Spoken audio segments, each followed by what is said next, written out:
Hi guys, and welcome back to Completed It Mate. Sorry about the weird camera angle. I've only got a tiny little tripod and it's sitting on a desk that's quite low as well, so I look a bit like I'm looming over you. Anyway, ignore that, it doesn't matter. Today's a very special video because it is exactly 1 year ago today that I posted my first video on YouTube, which sounds crazy because it feels like I've only just started doing this YouTube thing. It still feels very new to me. I still don't quite know what I'm doing, and I've still got a long way to go before I start making some actual good content. So yeah, firstly I need to say a big thank you to everyone who's subscribed. We're on over 250,000 subscribers now, which is brilliant. It's absolutely amazing. So today, to celebrate Completed It Mate's birthday, I thought that we'd do a Q&A. I haven't done one of these for a long time. So a couple of weeks ago, I asked you to comment any questions that you have for me and for the channel, which is just another way of saying for me, on one of my videos, and I've picked a few at random. And now I'm going to answer them. That's what this episode is. Okay, the first question is from Ryan Jupp. I've been following your channel since the very beginning, and congrats on how well it is doing. Will there ever be a chance for your fans of the channel to do a meet and greet and play some games with you? Well, meet and greets, things like that, I'm not quite sure what they are or whether people would even be interested in that sort of thing. It might be something that we will do one day. It's definitely something that would be interesting, that I would find exciting and would really love to do, but it just depends on whether there's much demand for it. At the moment, I don't think there are too many people that would want that, which is fine. It's okay, nothing wrong with that. So yeah, we'll see. I'm not saying no to it, but just not right now. Dookie McDougal says, found out about your channel through the recent Off Topic podcast, and I'm so very glad that I did. Keep up the great videos, mate, loving it. For the Q&A, do you plan on doing any more collabs with Achievement Hunter, or for that matter, any other collabs coming up? Achievement Hunter's a bit difficult because they're based in Austin in Texas, and I live sort of outside of London. But yeah, I'm going to do some more stuff with Achievement Hunter. They don't know it yet, but I'm just going to turn up. I know where they live. They're really nice people to spend time with, and really fun and funny, so any opportunity that I get to go and see Gavin and Jeff and Mike and all the other guys, I would jump at the chance to. So we'll see what happens. I know for a fact that they would have me back in a heartbeat. If I get time to, if I can do a little quick trip to Austin, Texas, then I'll definitely do some more stuff with them. As for any other collabs, well, I don't have anything planned at the moment because my life's gone a bit crazy with work. At the moment, I'm in a dressing room in a film studio because I'm working, so it's difficult to commit to anyone, and also there aren't really that many people that want to do stuff with me. That's what I've discovered this year. Bondegg says, are you a pub or club kind of guy? Do you ever find yourself drinking with fans and stuff like that? Right, first of all, I'm a pub guy. I have been for a long time. I hate clubs. I hate nightclubs. Right, they're bullshit, okay? Who has a good time at a nightclub? This is a nightclub, okay? You stand outside in the cold for ages waiting to get into a building full of dickheads. You have to pay someone before you even get into a room. Once you're in there, you can't hear anything that anyone is telling you or catch up with your friends because it's drowned out by dreadful music. So you think, maybe I'll go to the bar. You can't get anywhere near the bar because there's thousands of people there all clambering. Once you do get to the bar, you can't really get the drink that you want or the beer that you want, and then if you're lucky enough to get served, it costs you a fucking fortune for the pleasure. I believe that nightclubs are just one of those things that everyone does because everyone does it. Go to a lovely pub, there might be some nice music on the jukebox, you sit at a table, maybe a packet of crisps, nice cold beer. You can talk to your friend, find out what they've been up to, have a chat, watch the football maybe. That's amazing. I love going to the pub. Hate going to clubs. They're Pandal says, what else are you doing other than Completed It Mate? Are you working on a movie or TV show? Well, Pandals, that was a very convenient question that you've just asked me. Pretty soon, I've got a new TV show coming out with Joe Thomas in it. It's written by one of the guys that wrote The Inbetweeners, and Ed Westwick is in it too. It's called White Gold. It's going to be on the BBC. I'm not exactly sure when. And right now, I'm in this dressing room in a TV studio because we're making more episodes of Zapped, which some of you might have seen on Dave. So yeah, hopefully you'll look out for that and get involved and watch it. Lord Flame GX / Kashimoto.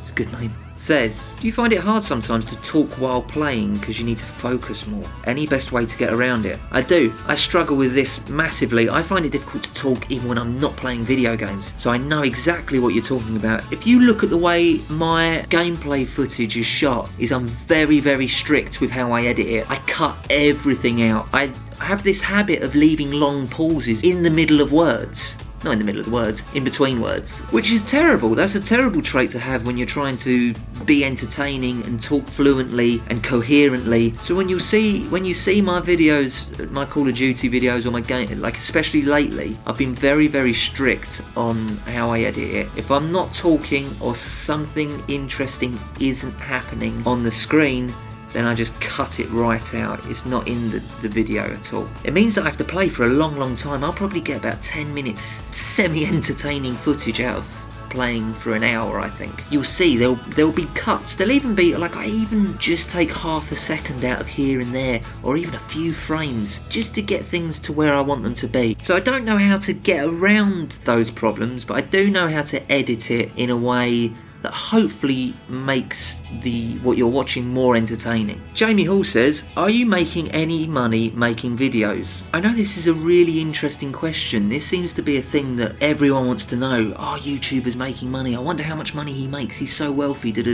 I come from quite a privileged opportunity in that this isn't how I make money. At the moment, and I don't mind being honest about this sort of thing at all whatsoever, because, like, what's the big deal? I don't get what the big deal is at all. I suppose if I was making serious money, then yeah, I guess it would be a big deal. But look, so the last 28 days, from the middle of March to the middle of April, this channel made $464.44. Now, as you can imagine, you're not going to retire on that money. And also, if you take into account the money that I've spent on, I got like loads of equipment for this now, which I've really enjoyed buying. And I've, well, not enjoyed buying, but I've enjoyed using and getting better with, and learning how everything works. That's sort of one of the main reasons why I started this channel. Completely Mate is definitely in the red, don't you worry about that. The channel owes me a lot of money, so we're a long way off from making money on this channel. But if it does start to make money, that'd be really cool. I can't imagine it will ever pay me as well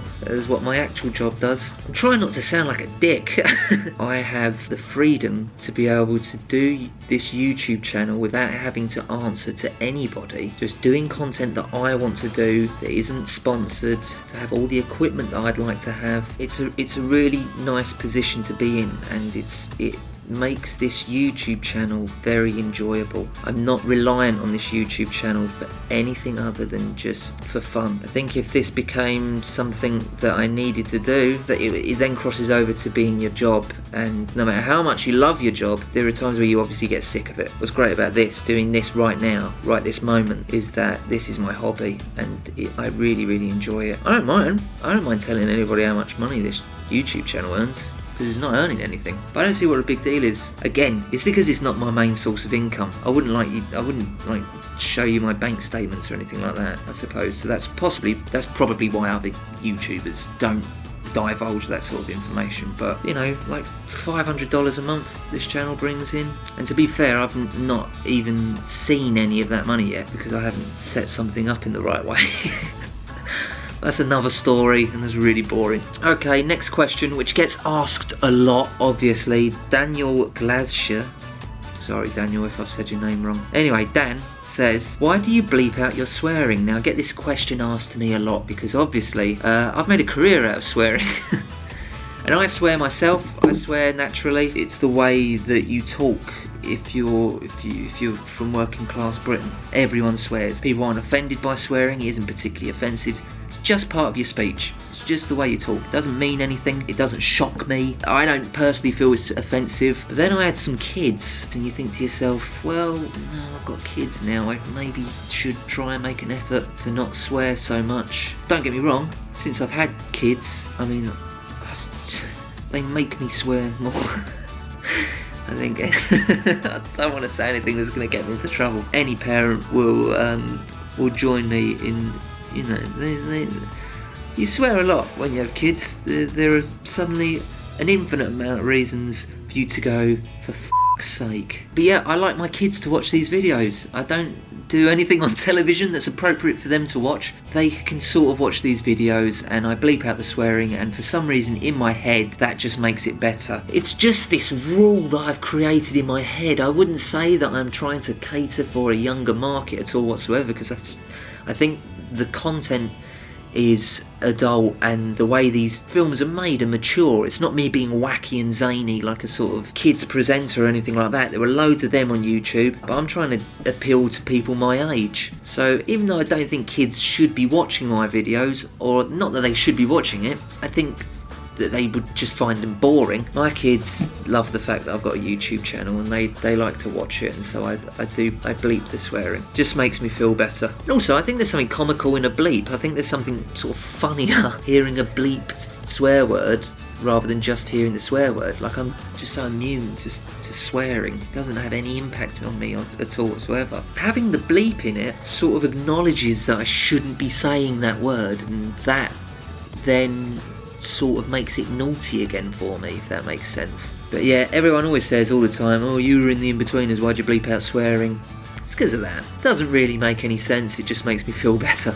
So that's pretty much it from me. As I say, thank you so much for watching this. Thank you for subscribing. Please like, please comment. Any other questions or anything that you want to tell me, put in the comments box, because I read every single comment. Sorry, I'm just having some KFC indigestion. Yeah, make a comment, I'll read it. It's as easy as that. I love reading your comments. Thank you so much for an amazing year. I've enjoyed doing this channel so much, and I hope I can do it for many years to come. So yes, thank you so much for watching. What's next week? Let's have a little look. What have I got coming up next week? I've got them written in my diary. Black Ops 3. All that's left for me to say is thank you so much for watching. Please like, please subscribe, please comment. Here's to another great year. I'm off. Adios.